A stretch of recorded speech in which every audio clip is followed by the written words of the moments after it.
بسم اللہ الرحمن الرحیم۔ السلام علیکم ورحمۃ اللہ وبرکاتہ۔ بسم اللہ الرحمن الرحیم۔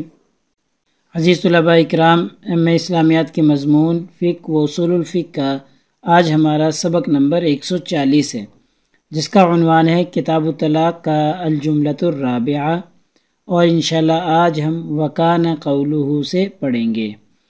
تو نیا سبق شروع کرنے سے پہلے ہم پچھلے سبق یعنی سبق نمبر 139 کا خلاصہ دیکھتے ہیں۔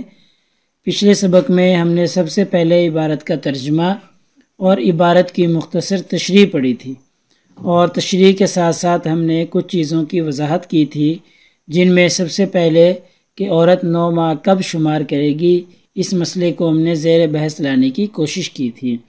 ایسے ہی دوسرا مسئلہ، اس میں فقہائے کرام کا اختلاف تھا 9 ماہ کب تک شمار کرے گی، تو اس اختلاف کی ہم نے وضاحت کی تھی۔ ایسے ہی پچھلے سبق میں ہم نے امام مالک رحمہ اللہ کی دلیل کے اوپر تبصرہ کیا تھا، اور پھر آخر میں ہم نے جمہور کا مسلک دیکھا تھا کہ جمہور کا عورت کے 9 ماہ شمار کرنے کے بارے میں کیا رائے تھی، اس کو ہم نے تفصیلاً دیکھ لیا ہے۔ تو جمہور نے کہا کہ یہ 9 ماہ شمار کرنا عورت کے لیے بہت مشقت اور حرج والی بات ہے۔ تو آج کے اس سبق میں انشاءاللہ ہم سب سے پہلے عبارت کا ترجمہ اور عبارت کی مختصر تشریح دیکھیں گے، اور تشریح میں ایک ہی بات پر ہم بات کریں گے، وہ ہے ان ارتبتم کے معنی کی تعیین، کہ ان ارتبتم کا معنی کیا ہے۔ اس کے معنی میں فقہائے کرام کا اختلاف واقع ہوا ہے۔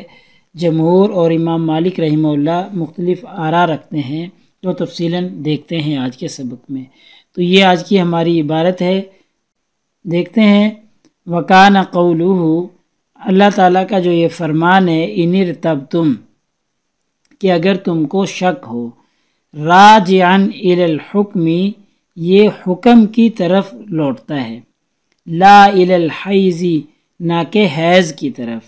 یعنی ان ارتبتم کا جو تعلق ہے کہ اگر تمہیں شک ہو، تو اس کا معنی ہے کہ حکم میں شک ہو۔ اس کا معنی یہ نہیں کہ لا الی الحیض، حیض کی طرف نہیں لوٹتا کہ حیض میں شک ہو، بلکہ یہ حکم کی طرف لوٹتا ہے۔ علی ما تأولہ مالک علیہ، جیسا کہ خود امام مالک رحمہ اللہ نے یہی تعویل اختیار کی ہے۔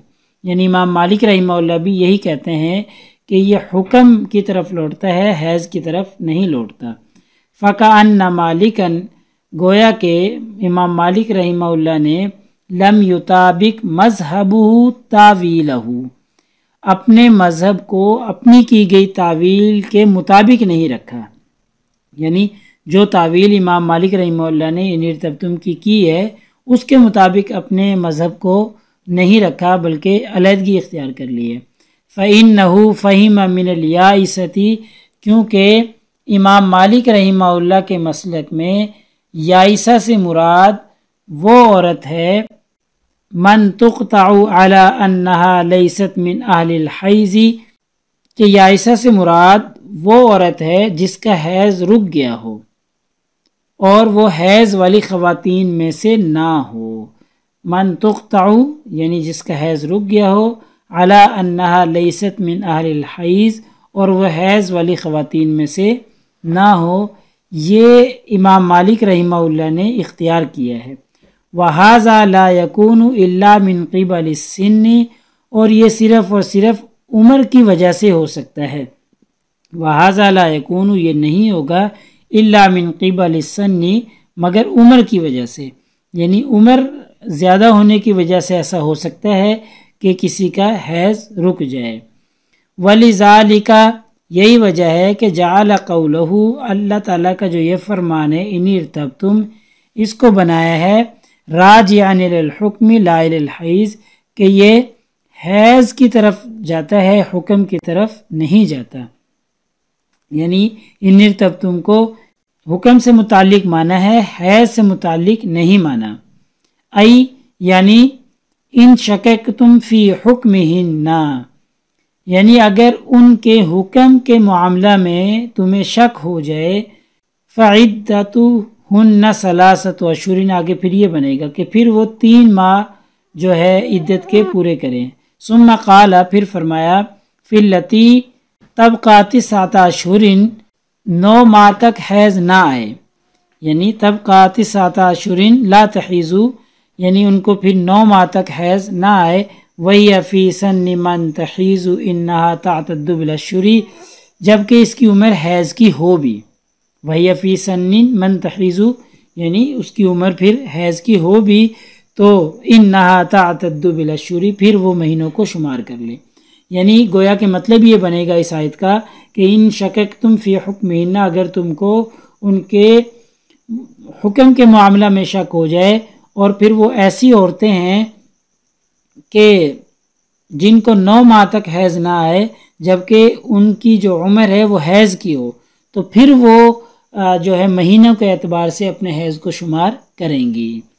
بہرحال خلاصہ اس عبارت کا یہ ہے کہ امام مالک رحمہ اللہ نے جو اس آیت کی تعویل کی ہے، فیصلہ اس کے مطابق نہیں کیا، حکم نامہ اس کے مطابق جاری نہیں کیا، تعویل کچھ اور کر رہے ہیں اور فقہی مسئلہ اور فقہی جزیات میں کچھ اور رائے اختیار کر رہے ہیں۔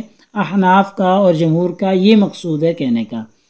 آگے دیکھیں، وَأَمَّا إِسْمَاعِيلُ وَابْنُ بُكَيْرٍ مِّنْ أَصْحَابِهِ، کہ امام مالک رحمہ اللہ کے جو اصحاب ہیں جن میں ابن بکیر ہیں، اسماعیل ہیں، فَذَهَبُوا إِلَىٰ أَنَّ الرِّيبَةَ، وہ اس طرف گئے ہیں کہ ریبہ جو ہے، یعنی شک کی جو بات ہے، ہا ہونا فی الحیض، وہ حیض سے متعلق ہے۔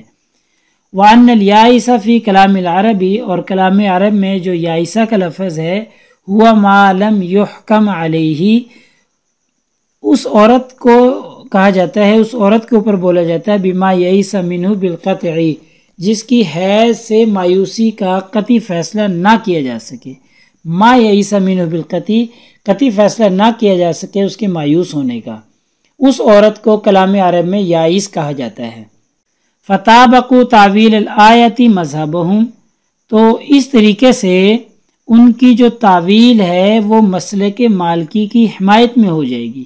وہ مذہب مالکین، یعنی امام مالک رحمہ اللہ نے جو مذہب اختیار کیا ہے اس مذہب کے مطابق پھر آیت کی تعویل ہو جائے گی۔ وَنِعْمَ مَا فَعَلُوا، اور یہ بڑی اچھی بات ہے، بڑی اچھی تعویل ہے، لِأَنَّهُ، کیونکہ ان فہم ہا ہونا من الیائس القطع، اگر آیت میں جو یائسہ کا لفظ ہے اس سے مراد قطعی مایوس عورت لے لی جائے، من الیائس القطعی، قطعی مایوس عورت لے لی جائے، تو فقط یجب، تو واجب ہوگا کہ ان تنتظر الدم، وہ خون آنے کا انتظار کرے، وتعتد به، اور اس کے ذریعے اپنی عدت کو شمار کرے، حتی تکون فی هذا السن، یہاں تک کہ وہ اپنی عمر کو پہنچ جائے۔ کون سی عمر؟ آنی سن الیائسی، یعنی حیض سے مایوس ہونے کی عمر کو پہنچ جائے، اس وقت تک وہ خون آنے کا انتظار کر لے گی۔ جب کہ اس سے قطعی مایوس عورت مراد لے لیں، قطعی مایوس عورت مراد لے لی تو پھر اس کو انتظار کرنا پڑے گا، اور تب تک کہ وہ اپنی آخری عمر کو نہ پہنچ جائے، حیض سے مایوسی کی عمر کو نہ پہنچ جائے۔ تو اس لیے جو پہلی والی تعویل ہے کہ یائسہ سے مراد وہ عورت ہے جس کا قطعی مایوس ہونے کا فیصلہ نہ کیا جا سکے، تو یہ ان کے مذہب کے مطابق ہو جائے گی، امام مالک رحمہ اللہ کے مذہب کے مطابق۔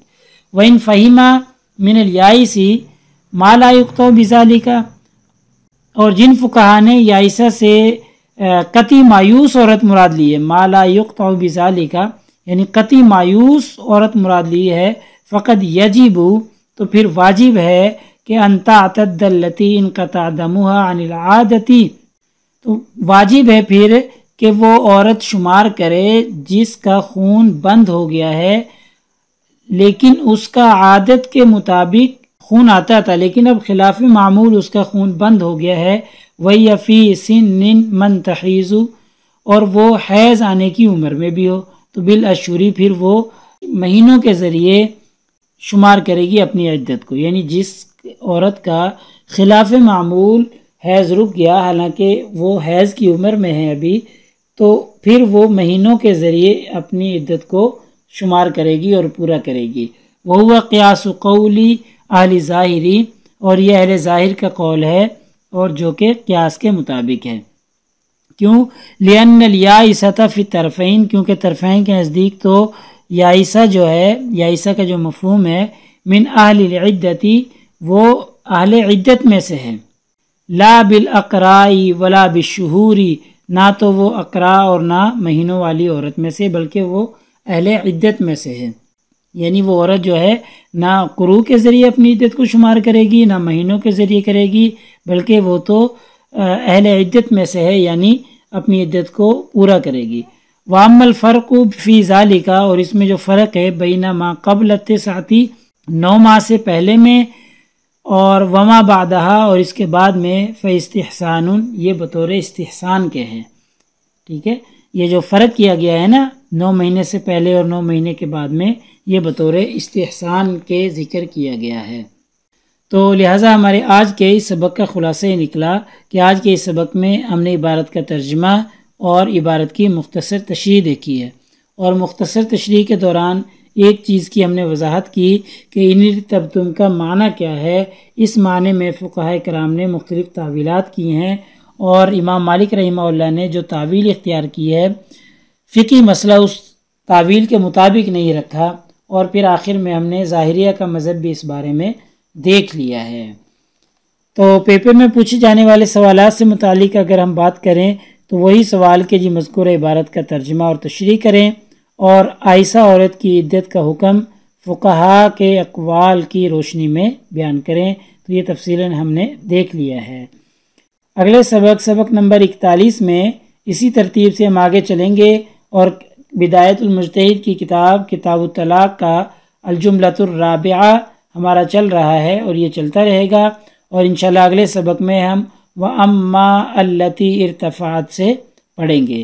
بس یہ یاد رکھیے گا ربط کے طور پر کہ الجملۃ الرابعہ ہمارا آخری موضوع چل رہا ہے کتاب الطلاق کا، کیونکہ کتاب الطلاق کو مصنف نے 4 موضوعات میں تقسیم کیا تھا، تو یہ آخری جملہ الجملۃ الرابعہ یعنی آخری موضوع ہمارا چل رہا ہے، جو کہ عدت اور متع کے احکام کے بارے میں ہے۔